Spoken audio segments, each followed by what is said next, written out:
welcome to Doki Doki Precure, episode 4 on Metanorn. This episode title, I Will Not Become a Precure, which is an Alice-themed episode since last week they hinted at her possibly becoming a Precure.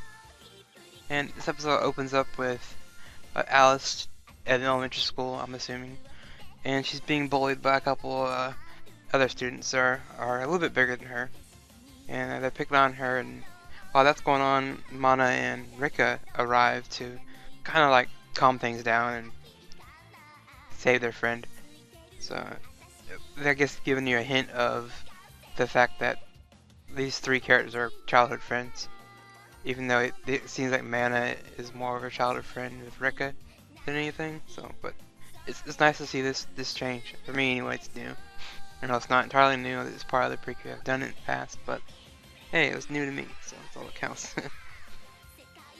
And after that, we get a short little scene of Alice sitting across from Mana and Rika. They're just having tea.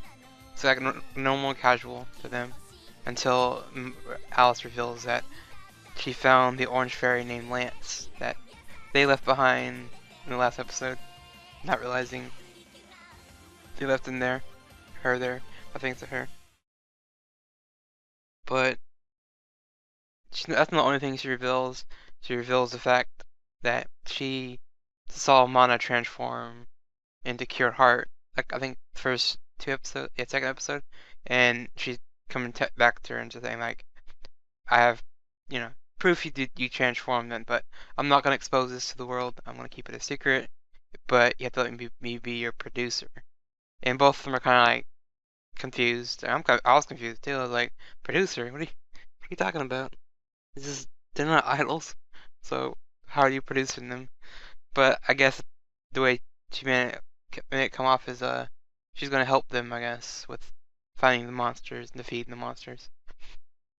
Cause no little than like 5 seconds or 5 minutes hanging out with her, her butler Sebastian gets he gets a warning on his little tablet, and it says the selfish is in the area attacking people.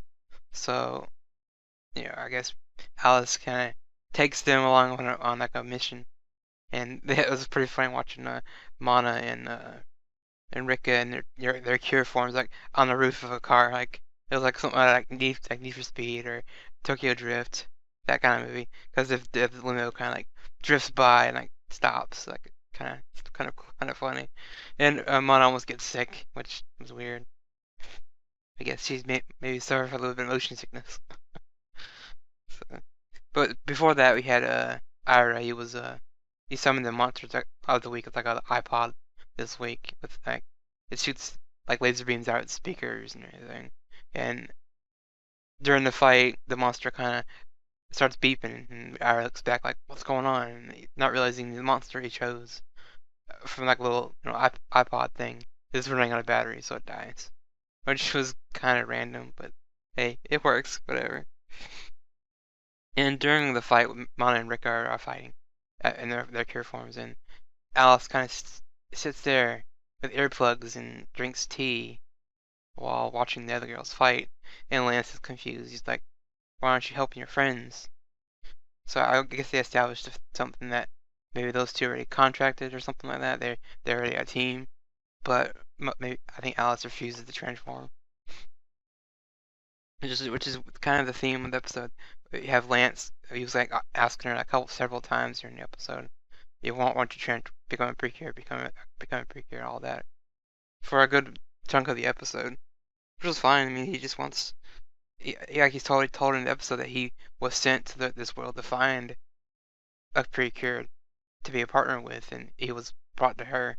So kind of like this destiny thing. She can't really avoid it or hide from it. So yeah, this week we had two monsters. Like I said, we had the iPod thingy, and later on there was another one. I'll mention him later.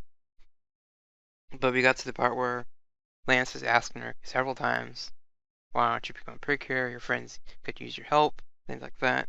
But she refuses to, because little does Lance know, back in the day when she was with Rika and Mana back in their school, they're bullied, or she was bullied again, and Mana tries to step up and help her friend, but the bullies kind of turn on her because they have their older brother with them, so I guess they feel a little bit more more in, I don't know, they threaten better because they have backup. But anyway, they kind of get pushed too far, and they basically say Mana that no one likes you, you're annoying, the whole class hates you, and it kind of causes Mana to cry a little bit. And then, strangely out of the blue, Alice steps up, and she's, gets mad. And we've learned later that her grandpa taught her all these different martial arts, different, ways to defend herself and things like that. So she beats these kids, even the older kid, but at the same time, she's kind of traumatized by the fact that she hurt someone. So go back to a modern where she's at now. It explains why she doesn't want to be a precure. She's afraid that power is going to hurt someone. So she has to. I don't know. Later on, she eventually does give in, but it's only until after she remembers that her grandpa said that with the power of martial arts, she can. It's not meant to hurt people with. You can use it to protect your friends, protect people with it, and she kind of, I guess, two and two click together, and she kind of figures, well, I could use the precure power to help, and I might as well help people. And there's a similar character in the previous precure series, Heartcatch, named Izki. She's kind of the same. She has martial arts background. She's very proper, just like Alice, who just doesn't really show much emotion during the episode. But we only met her this first time, so who knows what she'll do. But anyway, they both have similar backgrounds, and even their their cure forms, which in Heartcatch, Itsuki becomes Sunshine, and in this series, Alice becomes Rosetta, which is fine. I kind of wanted Clover, like I said before, back in the couple episodes, but Rosetta is fine. I'm sticking with that. And yeah, she uses the warmth of the sun, basically.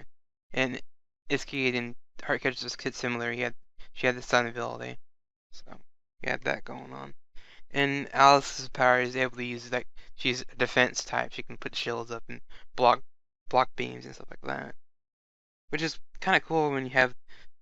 I guess, well, they haven't really shown much of their powers. I mean, for all I know right now, all of them are pretty much kind of arranged based, which seems to be the way things go. And yeah, like I said, those two are kind of similar, but I'm pretty sure this character type has not been, it's not nothing new. I think it's probably been done. It maybe not even a Precure series, it can be some other series. But for me, I thought it was weird to have the rich girl that you would think would be the cowardly, scared type of girl. But it's nice that she can hold her own. But I wonder how long that'll go. But anyway, she gets there and saves Mana and Rika from this boombox. It's the second monster of the episode. This giant boombox who like talks and raps. He's like a big rapper, I guess. He's like no ain't no thing and stuff like that. But during the fight, it was funny that they had this like it was plugged into the wall because I already got mad last time because his other one ran out of power. So he's like, I guess they just hooked it to a wall this time. I thought that was kind of out there and random, but it is a kids show, so I'm willing to let that go. Because it was still funny. And after they defeat the boombox guy, Ira leaves naturally. The whole "I'll get you next time" thing. And after that, they start talking about, okay, well now we have another precure, and one of the fairies mentions that Cure Sword is still out there. And Alice is kind of like, Cure Sword, like who's that? She's never heard of her. But she starts thinking, she's like, oh, I realized something. I think I might know the identity of this character. And she happens to be next to a poster with Makoto as her other name, the idol version of her. So, and Mana and Rick are kind of like staring at like, what? Like, no way. That's impossible. But as a viewer, audience member, we know who the Precure are. It's no mystery to us. But the characters, I guess, is fun. Maybe funny, maybe watching them figure it out on their own, but I don't know, I think it's silly. You would think more characters would have figured it out, like more background characters, but that's the way it goes. I think it's the whole mystery and fun of the show for the younger audience. They get to watch the characters kind of figure things out. And that brings me down to the random section, which is just random I thought. The transformation for Alice into Cure Rosetta is pretty cool. It's bright, like the other ones, but she's kind of jumping around, doing things like that.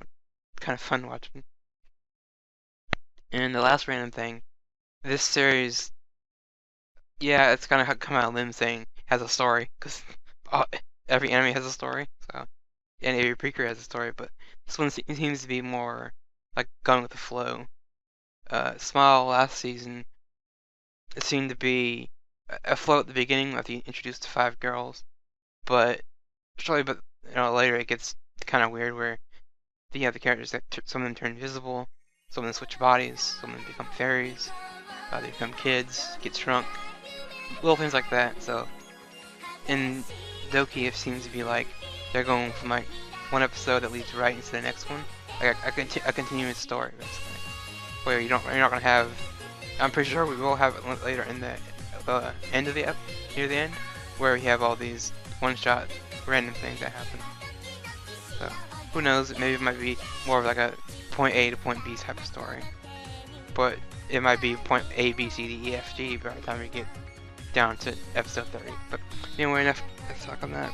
So I'm wondering, out of the 3 side villain things, who's gonna be the one that does like that the Precure now? Like, make turns into kids, switch bodies, things like that.